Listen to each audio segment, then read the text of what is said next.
Hello everyone, this is Ron Willauer. I'm going to do a series on the Olivet Discourse.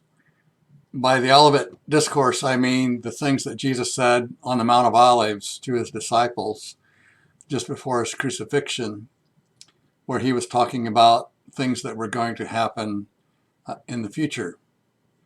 And I want to start off just talking about how do we approach this, how do we interpret it. There's lots of different interpretations, opinions. Are they all right, even though they differ with each other? Or is there just confusion? Or anyhow, the point is, before you even start into it, I think we have to look at how do we interpret it, how we approach it, and if you approach it consistently, that should help come up with a good interpretation. Hopefully, the correct interpretation. So I want to start off talking about what are some of the main views of interpretation, not only of the Olivet Discourse, but biblical prophecy in general. And these different views are really applicable to how people interpret the book of Revelation. Well, we'll get into it here. The first, it's general, but the book of Revelation it really applies to. The first major view here is the futurist view. And for my notes here, the futurist view would say that Jesus spoke entirely or mainly of events that are even now still future.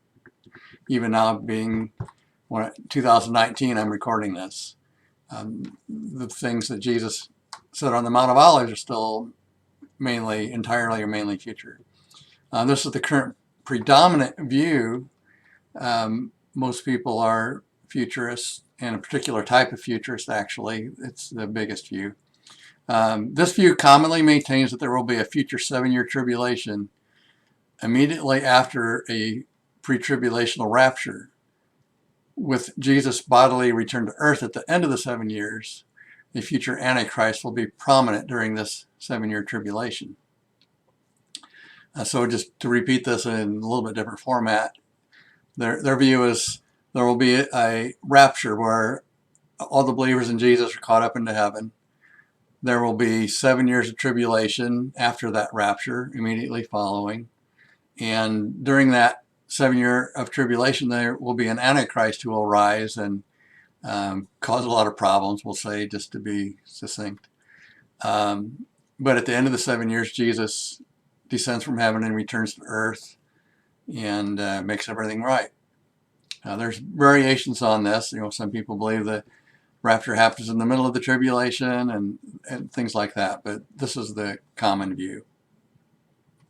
The second view I want to talk about here is the preterist view.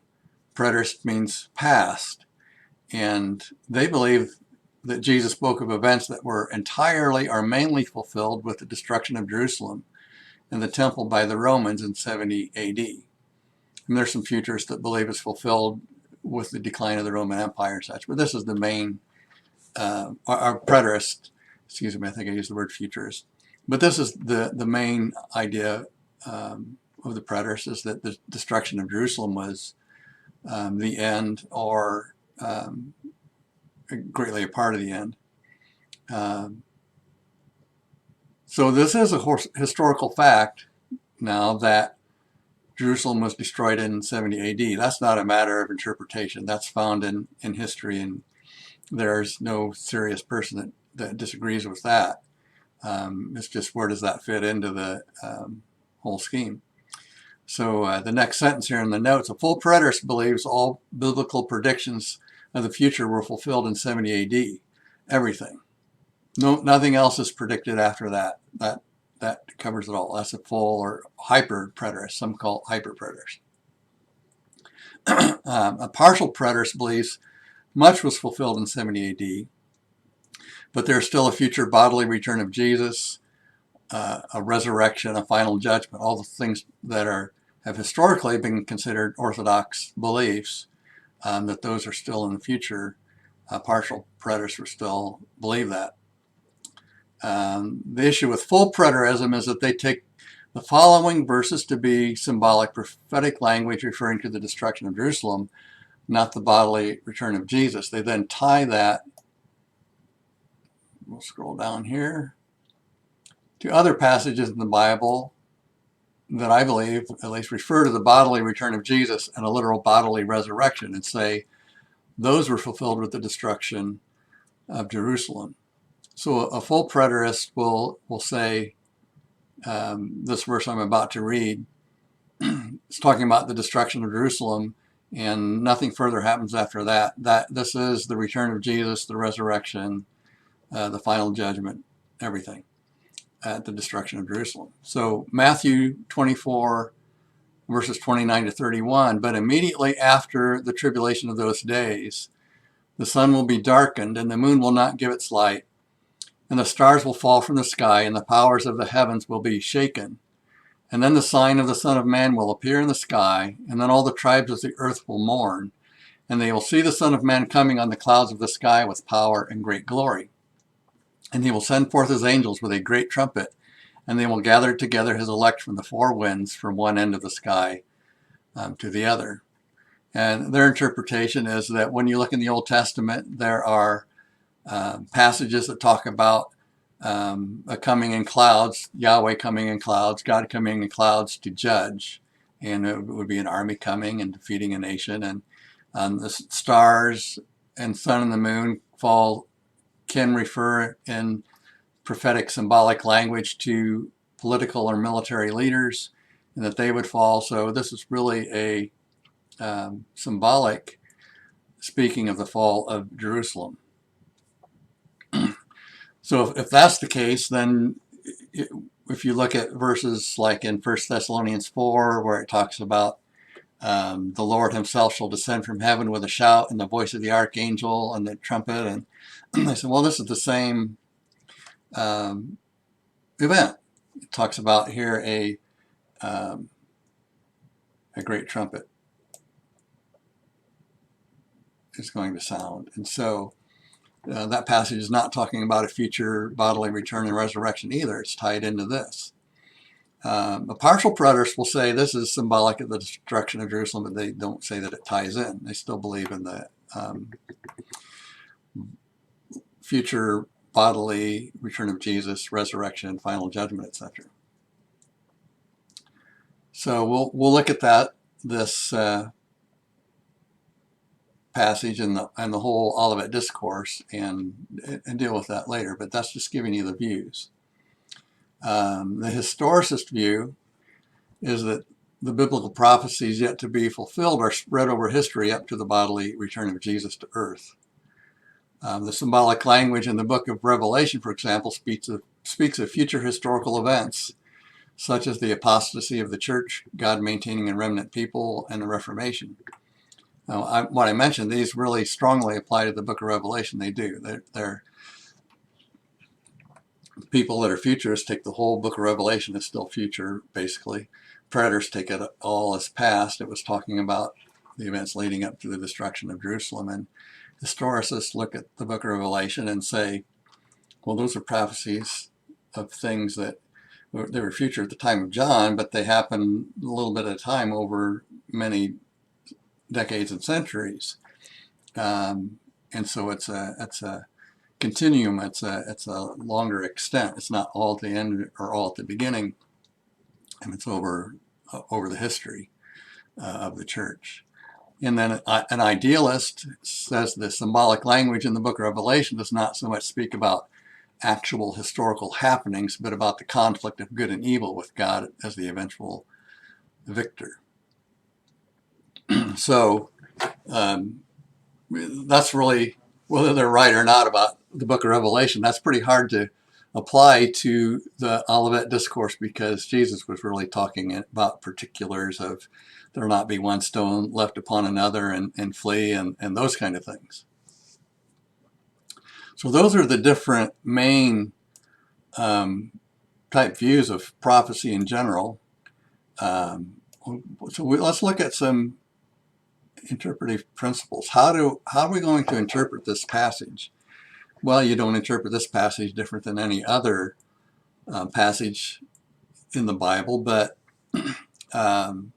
these principles would apply anywhere. But there are certain things that are particular to this passage when we apply it.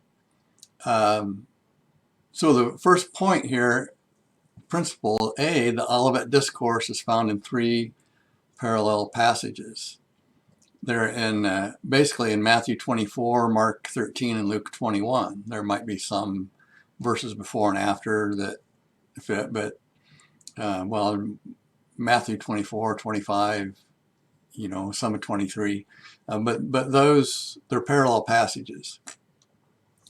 Luke 17 verses 20 to 37 deals with the same subject matter with very similar language, but it's not necessarily spoken by Jesus on the Mount of Olives, and it doesn't follow the same order of what Jesus said. So it's a little bit different, but it is pertinent because I believe it's talking about the same type things. It has similar language, but it's not a parallel passage. I don't think it is, at least in the sense that as you follow through in order, you would expect things to hit in the same order. So an example of this, well, the idea here, because they're a parallel passage, is that when you reach the same point in what Jesus was saying, in 2 or 3 of the places, even if it uses different languages, it would seem to make sense that it's talking about the same event. This example here is Matthew 24, verses 15 to 16. Therefore, when you see the abomination of desolation, which was spoken of through Daniel the prophet, standing in the holy place, let the reader understand. Then those who are in Judea must flee to the mountains. Well, exactly the same place and order in Luke, it says, but when you see Jerusalem surrounded by armies, then recognize that her desolation is near. Then those who are in Judea must flee to the mountains, and those who are in the midst of the city must leave, and those who are in the country must not enter the city. So the presumption here is, unless there's really good reason to think otherwise, is that the abomination of desolation spoken of through Daniel the prophet would be the same thing as Jerusalem surrounded by armies. Same event. So that helps us interpret, that helps us know, well, abomination of desolation, what in the world is that? I mean, you got to really dig into Daniel or whatever too, but if you look in Luke, unless somebody gives really good reason otherwise, which I don't think there is, I think it's the armies surrounding Jerusalem. And I also believe that's when they surrounded Jerusalem in 70 AD and destroyed it. But we'll get into that further too. But so the point is just that you got to take into account that they're parallel passages, and the same verse in one parallel passage that hits exactly where the other verse hits in another one is probably talking about the same thing.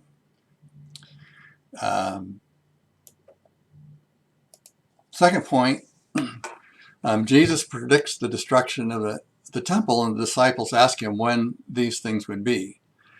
It would therefore be expected that Jesus would speak of the destruction of Jerusalem.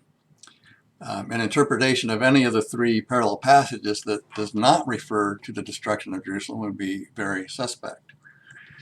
So in other words, well, I'll read the Bible passage here first. Matthew 24, 1 to 3. Jesus came out from the temple and was going away when his disciples came up to him to point out the temple buildings to him. And he said to them, do you not see all these things? Truly I say to you, not one stone here will be left upon another, which will not be torn down. As he was sitting on the Mount of Olives, the disciples came to him privately, saying, tell us, when will these things happen? And what will be the sign of your coming and of the end of the age? So when they asked him, when will these things happen? And Jesus just got done saying the temple was going to be destroyed, and not one stone upon another just before this, or right in the passage. Then they're asking him, when will these things be? That applies to that. Well, to say that Jesus never answered that question, or that he answered it in Luke, because it talked about armies surrounding Jerusalem, but the abomination of desolation is different elsewhere, is really not reasonable.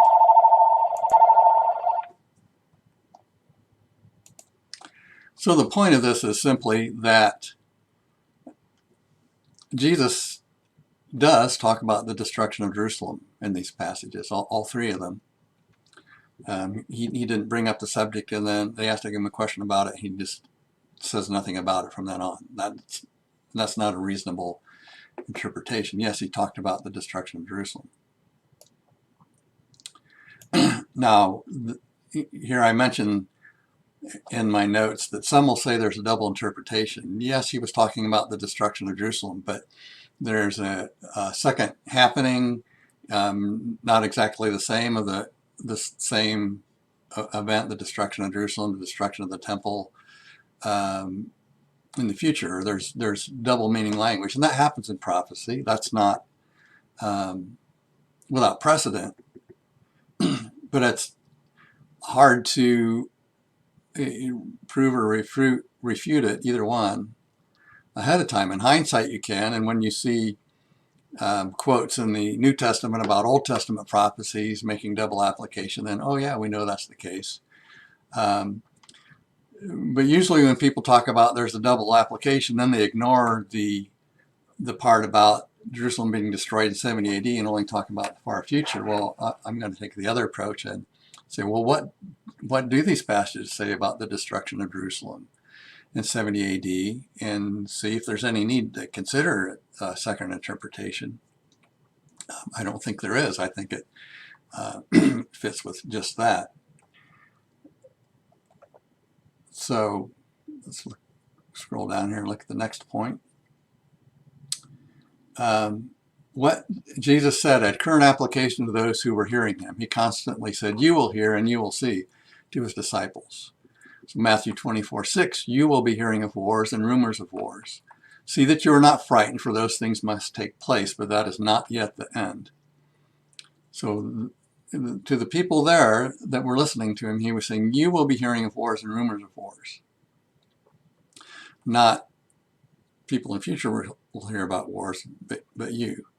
And you could take this in a generic, oh, Christians in general will be, but the people right there would not be thinking that, and that wouldn't really be communicating fairly to them, which I think Jesus would communicate fairly. So when he says, you will be hearing of wars and rumors of wars, I believe that refers to things that the people right there would be hearing about.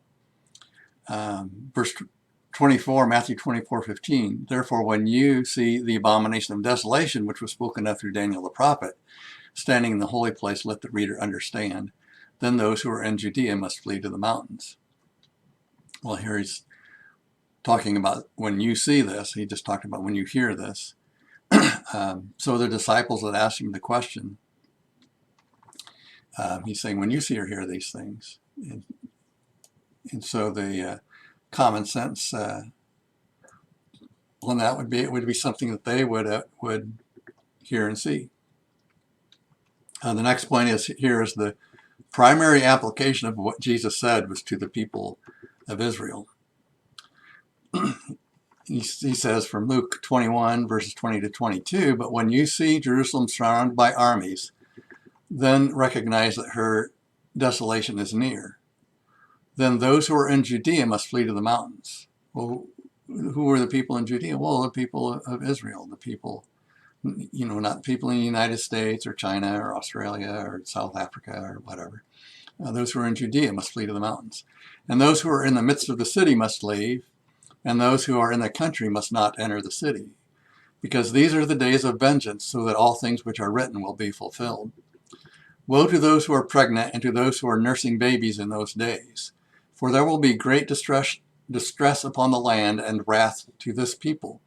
Well, here's another point that means it's about the people of Israel mainly. When he says to this people, who's he talking about? Well, I think it's the people of Israel, that Jesus is a Jew and the people that are listening to him are Jews, and He's talking about fleeing Judea, so it's wrath to this people.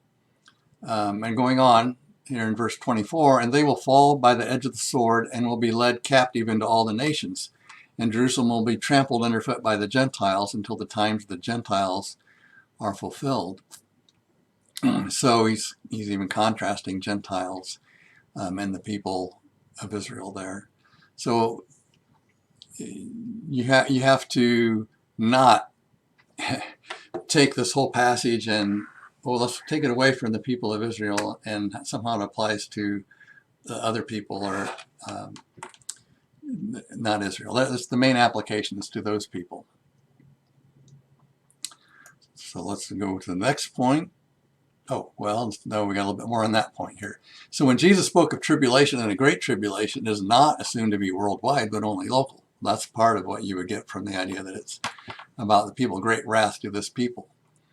Matthew 24:22, unless those days had been cut short, no life would have been saved, but for the sake of the elect, those days will be cut short. Well, no life would have been saved in context if it's wrath to this people and it's people fleeing Judea. It means none of the Jewish people of those days would be saved, and saved not being spiritually so, but rescued from death by the Roman armies. So that helps interpret when you think, oh, it's really not talking about people all over the world. It's not everyone in the world would die if those days weren't cut short. It's the people of Israel.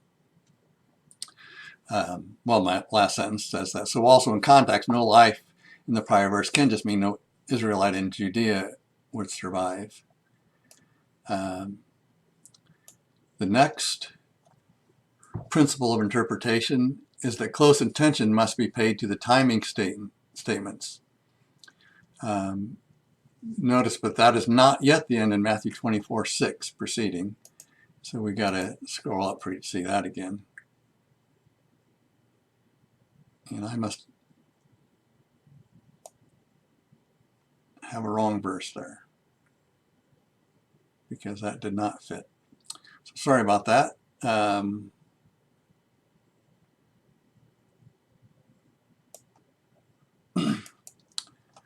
Okay, well, in Matthew 24, Jesus spoke about that as not yet the end. There'll be wars and rumors of wars, but the end is not yet. Maybe it is there, and I didn't look close enough. Oh yeah, I'm sorry. I was right to start with. You will be hearing of wars and rumors of wars. See that you are not frightened, for those things might take place, but that is not yet the end. Okay, well, there's a timing statement. So those have to be taken into account. A couple other ones are Matthew 24:29, but immediately after the tribulation of those days, the sun will be darkened, and the moon will not give its light, and the stars will fall from the sky, and the powers of the heavens will be shaken. This event happens immediately after the tribulation of those days. So if you determine what the tribulation of those days are, you know when this event's going to happen. And likewise, if you figure out what that event is, oh, it must be that the tribulation of those days ends just before that event, whichever way you look at it. Matthew 24:34, truly I say to you, this generation will not pass away until all these things take place. Well, there's another timing statement. Whatever he's talking about is going to take place in that generation. And we'll look at that a little bit more in the next principle, the idea that it would take place in that generation. The original language must be taken into account. For example, in the original Greek, take place in Matthew 24:34. I'll scroll back down so you can still see it. Take place right there. It does not require completion, but only commencement. And we'll look at that again in closer detail, but it's the Greek word ginomai, which means come into existence. And translations translate that as take place or fulfill. But fulfill would be the Greek word plerao. To finish or complete or bring to an end would be teleo. But this is ginomai, which just means come into existence. So we'll look at that further, that these things had to start in that generation, but it doesn't mean they all had to be finished then. Also, will in Matthew 24:6, which we just looked at again before, but let's go back again. But will in Matthew 24:6 means you are about to in the original Greek. It's the Greek word mello, which is a helping verb. You are about to hear. Akuo is here, but it has the word mello, which means about to. You got to take that into account. And 24:6 was going too far, I think.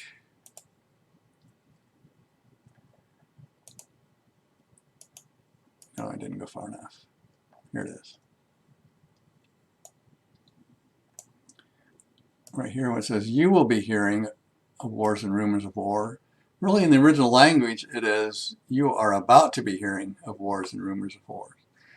Well, that gives the idea, again, that these are things that are going to happen while the people he's speaking to are around.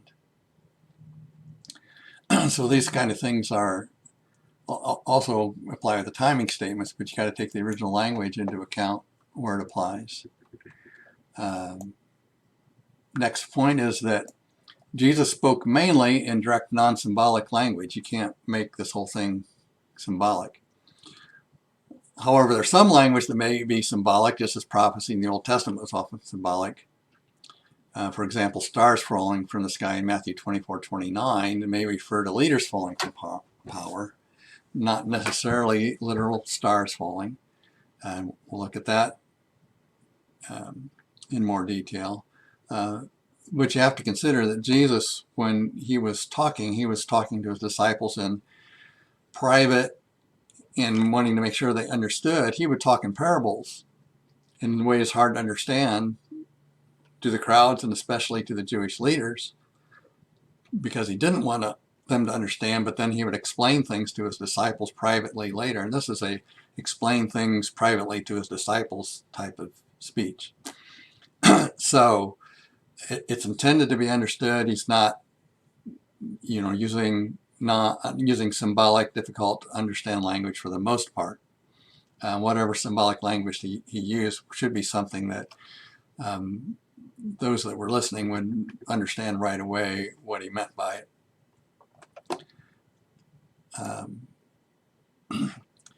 The next point here I have for H is you have to take into account when Jesus spoke what his intent and purpose was. He wasn't just saying things randomly. He had a reason for it. So Matthew 24:15 starts with the word therefore. That's in item C above. I'm going to scroll back again. There's item C. Therefore, when you see the abomination of desolation, but this word therefore especially.